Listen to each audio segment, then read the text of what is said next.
Welcome back to my channel নিরামিষ কিচেনে সবাইকে অনেক স্বাগতম। তা বন্ধুরা, ক্ষীর খেতে কে কে পছন্দ করেন? হ্যাঁ, এটা আমার মেয়ের রিকোয়েস্টে তৈরি করা ভীষণ টেস্টি ক্ষীর গরুর দুধের।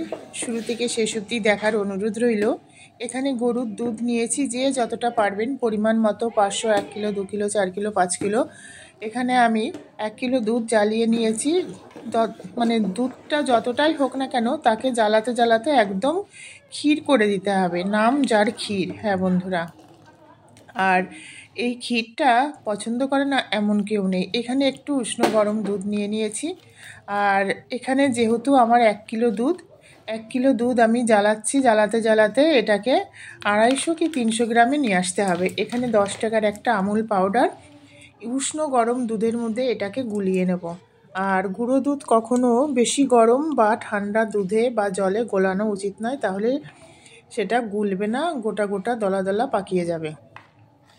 তাই উষ্ণ গরম দুধে গুললে দেখবেন একদম ঢালা থাকবে না, খুব সুন্দরভাবে গুলিয়ে যাবে। এখানে গুঁড়ো দুধের বদলে আপনারা কনডেন্স মিল্কও দিতে পারেন, কিন্তু কনডেন্স মিল্ক সেই দুধ দিয়ে 1 গাদা চিনি দিয়ে মিষ্টি করে তৈরি করা, ওটার দেওয়ার থেকে গুঁড়ো দুধটা দেওয়াই কিন্তু মানে আমি মনে করি যে সেটা ভালো। তো এইভাবে জ্বালাতে জ্বালাতে দুধটা একদম ঘন করে নিয়ে আসবো। ধরুন 1 কিলো দুধ, সেটাকে জ্বালিয়ে 300 গ্রামে নিয়ে আসবো। 300 গ্রাম মানে এইরকম একটা হবে। এখানে ঘি দিয়ে দেবো, একটা ফ্লেভার আর কালারটাও খুব সুন্দর আসে।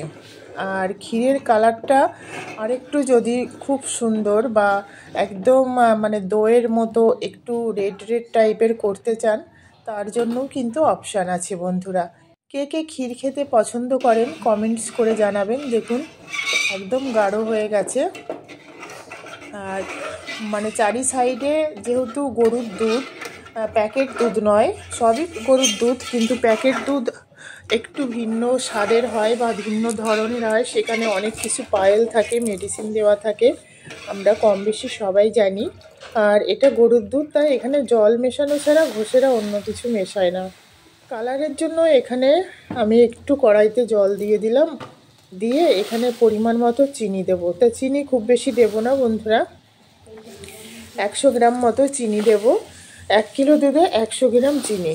আর কেউ যদি বেশি খেতে চান, ক্ষীর যে খুব একটা বেশি মিষ্টি হলে সেটা কিন্তু খুব একটা ভালো লাগে না, সেই জন্য আমি 100 গ্রাম মিষ্টি দিয়েছি, মানে চিনি।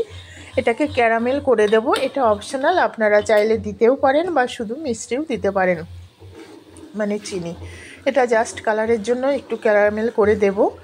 আর কেউ যদি বেশি মিষ্টি খান, তাহলে সেখানে মানে হার্ডলি 150 গ্রাম চিনি দিতে পারেন। তার বেশি দিলে কিন্তু একদম ভালো লাগবে না। আর যদি কেউ চান যে মিষ্টিই খাবেন না, তাহলে সেটা আরও ভালো, অপশনাল, তারও একটা আলাদা টেস্ট আছে।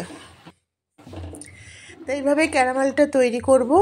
করে নিয়ে দেখুন, ক্যারামেল তৈরি করার সময় গ্যাসের ফ্লেম একদম লোতে দেবেন বন্ধুরা।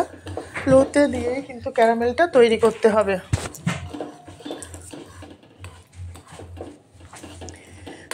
ক্যারামেলটা অলমোস্ট হয়ে গেছে, এইভাবে নাড়তে হবে, না হলে লেগে যাবে। দেখুন কালারটা খুব সুন্দর এসছে। এইবার এইটা দুধটা যে জাল হচ্ছে, সেই গরম দুধ মানে ফুটন্ত দুধের মধ্যে কিন্তু ক্যারামেলটা ঢেলে দিতে হবে, না হলে যদি নামিয়ে রাখেন তাহলে একদম এই যে ঢালাই যাবে না, মানে কড়াইতে একদম লেগে যাবে। দিয়ে দিলাম, দেখুন কত সুন্দর ফুটছে, আর কালারটা জাস্ট অসাধারণ।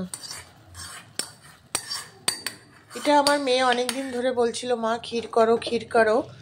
ও তো নর্মালি মাছ সেইভাবে মাছ খায় না, মানে ভেজিটেরিয়ানই বলতে পারেন আমার মেয়ে।